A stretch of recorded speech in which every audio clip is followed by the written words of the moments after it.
Durante décadas, una de las relaciones energéticas más importantes del mundo conectó a Rusia con Europa. Gasoductos masivos transportaban miles de millones de metros cúbicos de gas natural hacia el oeste cada año, alimentando fábricas, calentando hogares y generando electricidad en todo el continente. Pocos esperaban que ese sistema cambiara tan rápido. Pero en los últimos años, el comercio mundial de energía ha tomado una dirección diferente. Mientras Europa reducía su dependencia del gas ruso, China aumentaba constantemente sus compras. Miles de kilómetros de nuevos gasoductos comenzaron a extenderse por algunas de las partes más frías y remotas de Siberia, creando un vínculo energético directo entre dos de los países más grandes del mundo. Hoy, el gas natural viaja más de 5.000 kilómetros, o aproximadamente 3.107 millas desde los campos de gas rusos hasta las ciudades chinas, cruzando bosques congelados, montañas y ríos antes de entrar en una de las redes de gasoductos más grandes del mundo. Y esto es solo el comienzo. Se está discutiendo otro gasoducto aún más grande, uno que podría redirigir enormes volúmenes de gas que antes fluían hacia Europa. Pero ¿por qué China está invirtiendo tanto en gasoductos provenientes de Rusia? ¿Por qué Rusia está dispuesta a comprometer décadas de producción de gas con un solo cliente? Y si estos proyectos continúan expandiéndose, ¿qué significa eso para el resto del mundo? Para entender por qué China recurrió a Rusia para obtener gas natural, primero necesitamos entender qué tan rápido ha cambiado el país en las últimas 4 décadas. Desde finales de la década de 1970, China se ha transformado de una economía mayormente agrícola en la nación manufacturera más grande del mundo. Cientos de millones de personas se mudaron de áreas rurales a ciudades en expansión. Nuevas zonas industriales aparecieron en todo el país. Redes de trenes de alta velocidad conectaron las principales provincias. Paisajes urbanos enteros surgieron en lugares que antes eran tierras de cultivo. Todo ese crecimiento vino con un requisito inevitable: la energía. China es ahora el mayor consumidor mundial de energía primaria, utilizando más energía cada año que Estados Unidos, la Unión Europea y muchas otras economías desarrolladas. Cada nueva fábrica, complejo de apartamentos, torre de oficinas y red de transporte aumenta esa demanda. Durante muchos años, el carbón suministró la mayor parte de la energía de China. El país todavía produce y consume más carbón que cualquier otra nación y sigue siendo una parte importante de su sistema eléctrico. El carbón ayudó a impulsar el rápido crecimiento económico de China, pero también generó graves problemas ambientales. La contaminación del aire se convirtió en una gran preocupación en muchas ciudades grandes, especialmente durante los meses de invierno, cuando los sistemas de calefacción a base de carbón aumentaban aún más los niveles de contaminación. Como resultado, Pekín comenzó a buscar alternativas más limpias sin sacrificar la energía confiable necesaria para mantener la economía en funcionamiento.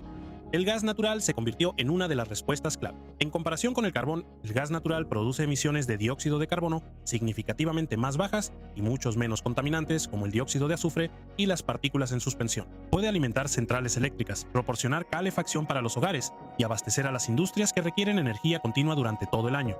Las cifras muestran cuán rápido se ha llevado a cabo esta transición. Alrededor del año 2000, el gas natural representaba solo una pequeña parte del consumo total de energía en China.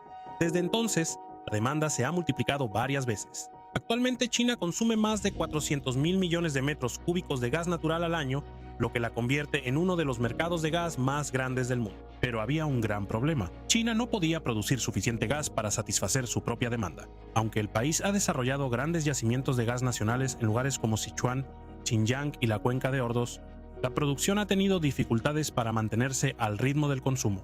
Cada año, la brecha entre lo que China produce y lo que necesita se ha hecho más grande. Eso obligó a Pekín a mirar más allá de sus fronteras. Hoy en día, China importa gas natural de varias fuentes diferentes. Grandes volúmenes llegan como gas natural licuado desde países como Australia, Qatar, Malasia y Estados Unidos. Al mismo tiempo, los gasoductos traen gas de productores de Asia Central como Turkmenistán, Kazajistán y Uzbekistán. Sin embargo, depender en gran medida del GNL crea otro desafío. La mayoría de los envíos de GNL deben atravesar algunas de las rutas marítimas más transitadas del mundo antes de llegar a los puertos chinos. Una de las más importantes es el Estrecho de Malaca, una vía marítima estrecha entre Malasia e Indonesia. Aproximadamente una cuarta parte de los bienes comercializados a nivel mundial y una gran parte de las importaciones de energía de Asia pasan por este corredor cada año. Para los planificadores chinos, eso genera una pregunta estratégica importante. ¿Qué pasa si un conflicto, un bloqueo o una interrupción importante interrumpe esas rutas marítimas? Una economía del tamaño de la de China no puede permitirse incertidumbre en su suministro de energía. El gobierno quería más rutas de importación, más proveedores y más formas de reducir la dependencia de una sola ruta. Un gasoducto terrestre desde Rusia ofrecía exactamente eso. En lugar de depender de barcos que cruzan miles de kilómetros de océano, el gas natural podría fluir directamente por tierra, día y noche, sin importar las condiciones en el mar. Esa idea con el tiempo llevaría a una de las asociaciones energéticas más grandes de la historia moderna. El gasoducto Fuerza de Siberia. Cuando la gente escucha sobre este gasoducto, muchos se imaginan una sola tubería de acero que va de Rusia a China. En realidad, el proyecto es mucho más grande que eso. Combina nuevos yacimientos de gas, plantas de procesamiento, estaciones de compresión, cruces fronterizos y miles de kilómetros de gasoducto de alta presión en un solo sistema energético integrado. Cada parte tuvo que ser construida antes de que un solo metro cúbico de gas pudiera llegar a los clientes chinos. La idea surgió por primera vez a principios de los años 2000, cuando Rusia y China comenzaron a discutir una conexión directa por gasoducto. Ambos países veían beneficios claros, pero ponerse de acuerdo en los detalles resultó difícil. El mayor obstáculo era el precio. Los negociadores pasaron años debatiendo cuánto pagaría China por el gas ruso y cómo funcionaría la fórmula de precios durante la vigencia del contrato. Esas conversaciones continuaron durante casi una década. Luego, en mayo de 2014, las dos partes finalmente llegaron a un acuerdo. Gazprom de Rusia y CNPC de China firmaron un contrato de suministro de gas natural por 30 años, valorado en alrededor de $400.000 millones, convirtiéndolo en uno de los acuerdos energéticos más grandes jamás concluido. El acuerdo estipulaba que Rusia suministraría hasta 38.000 millones de metros cúbicos de gas natural cada año, una vez que el gasoducto alcanzara su máxima capacidad. Con el acuerdo firmado, la construcción avanzó rápidamente. En el lado ruso, los ingenieros comenzaron a construir miles de kilómetros de gasoducto a través del este de Siberia. El sistema comienza en el yacimiento de gas Chayandinskoye, en la República de Saja, también conocida como Yakutia, una de las mayores reservas de gas natural sin explotar de Rusia. Más adelante también se conectaría al yacimiento de gas Kovykta en la región de Irkutsk, aumentando significativamente la cantidad de gas disponible para la exportación. Desde ahí, el gasoducto se dirige hacia el sureste atravesando extensas zonas salvajes, antes de llegar a la ciudad rusa de Blagoveshchensk, en la frontera con China. Después de cruzar el río Amur, el gas entra a la ciudad china de Haig, en la provincia de Heilongjiang, donde se une a la red nacional de gasoductos de China, que está creciendo rápidamente. El gasoducto principal se extiende por aproximadamente 3.000 kilómetros o alrededor de 1.864 millas a través de Rusia, mientras que la red de gasoductos de apoyo dentro de China suma más de 5.000 kilómetros o alrededor de 3.107 millas, llevando el sistema total conectado a más de 8.000 kilómetros o cerca de 4.970 millas. Eso lo convierte en uno de los proyectos de infraestructura de gas natural transfronterizos más grandes jamás construidos. Construir un gasoducto de esta magnitud es un reto en casi cualquier parte del mundo. Construirlo a través de Siberia es una tarea completamente diferente. Grandes tramos pasan por regiones donde las temperaturas invernales regularmente caen por debajo de los menos 50 grados Celsius. Los trabajadores tuvieron que transportar maquinaria pesada a través de bosques remotos, ríos congelados y zonas aisladas con muy poca infraestructura existente. En muchos lugares se tuvieron que construir caminos antes de que los equipos de construcción pudieran siquiera empezar a instalar el gasoducto. Otro gran desafío fue el permafrost. Gran parte del este de Siberia se encuentra sobre suelo permanentemente congelado. Si los ingenieros simplemente enterraban el gasoducto sin un diseño adecuado, los cambios en la temperatura del suelo podían hacer que la tierra se moviera, poniendo una enorme presión sobre el acero. Para reducir ese riesgo, secciones del gasoducto requirieron cimientos especializados, sistemas de monitoreo continuo y soluciones de ingeniería diseñadas específicamente para las condiciones árticas. El proyecto también cruzó numerosos ríos, humedales y terrenos montañosos. En lugar de seguir la ruta más corta posible, los ingenieros a menudo ajustaban la alineación para evitar terrenos inestables o áreas ambientalmente sensibles. Cada estación de compresión, válvula y sistema de monitoreo tenía que operar de manera confiable a pesar del clima extremo y las grandes distancias entre los equipos de mantenimiento. Más allá del propio gasoducto, Rusia realizó grandes inversiones en nueva infraestructura energética. Una de las instalaciones más importantes es la planta de procesamiento de gas de Amur, ubicada cerca de la frontera con China.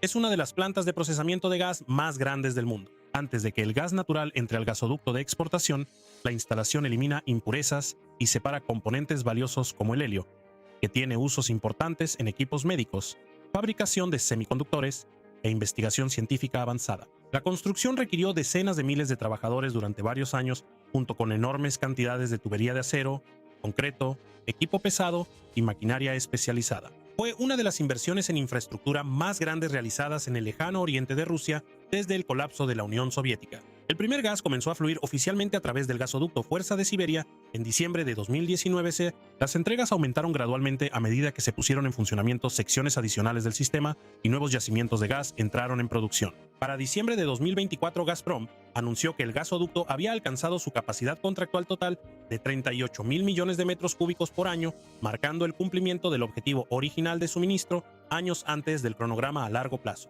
Ese volumen es suficiente para abastecer a millones de hogares y también proporcionar combustible para la generación de energía, la industria pesada y la manufactura en el norte y este de China. Pero una vez que el gas cruza la frontera, surge otra pregunta. ¿Cómo mueve China volúmenes tan enormes de gas natural desde un solo punto de entrada en el noreste hasta ciudades y fábricas distribuidas por un país casi del tamaño de Estados Unidos? Cruzar la frontera es solo el primer paso. Una vez que el gas ruso entra a la ciudad de Heihe en el noreste de China, todavía tiene que recorrer miles de kilómetros antes de llegar a los principales centros industriales y núcleos de población del país. Un gasoducto que termine en la frontera tendría un valor limitado. China necesitaba una red nacional capaz de transportar enormes volúmenes de gas a donde existiera la demanda. Esa red ha estado en construcción por más de 2 décadas. China ahora opera uno de los sistemas de gasoductos de gas natural más grandes del mundo, con decenas de miles de kilómetros de gasoductos de alta calidad. Líneas de transmisión de presión conectan los campos de gas nacionales, terminales de importación de GNL, instalaciones de almacenamiento subterráneo y gasoductos internacionales en una sola red integrada. Uno de sus componentes más importantes es el sistema de gasoductos oeste-este. El primer gasoducto oeste-este entró en servicio en 2004, transportando gas desde Xinjiang, en el oeste de China, hasta Shanghái, en la costa este. A medida que la demanda seguía aumentando, China amplió la red con rutas adicionales.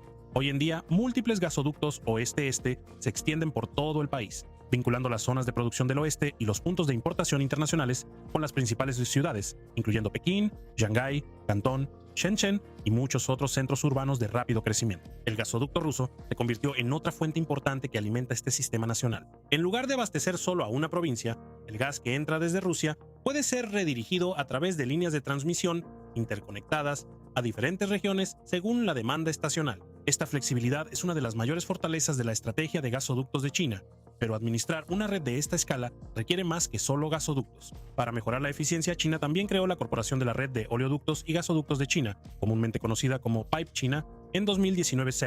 La empresa gestiona gran parte de la infraestructura de gasoductos de larga distancia del país, permitiendo que el gas de diferentes proveedores se mueva a través de una red nacional más unificada en lugar de permanecer bajo sistemas de compañías separadas. Este enfoque integrado le da a Pekín mayor flexibilidad a medida que la demanda sigue creciendo. En lugar de tratar cada ruta de importación como un proyecto aislado, China ha construido una red energética nacional en la que el gas puede moverse hacia donde más se necesita. Pero incluso esta enorme red puede no ser suficiente para los planes a largo plazo de China. Tanto Pekín como Moscú ya están discutiendo otro gasoducto, uno que podría transportar aún más gas que el original Power of Siberia y cambiar fundamentalmente la forma en que la energía rusa llega a Asia.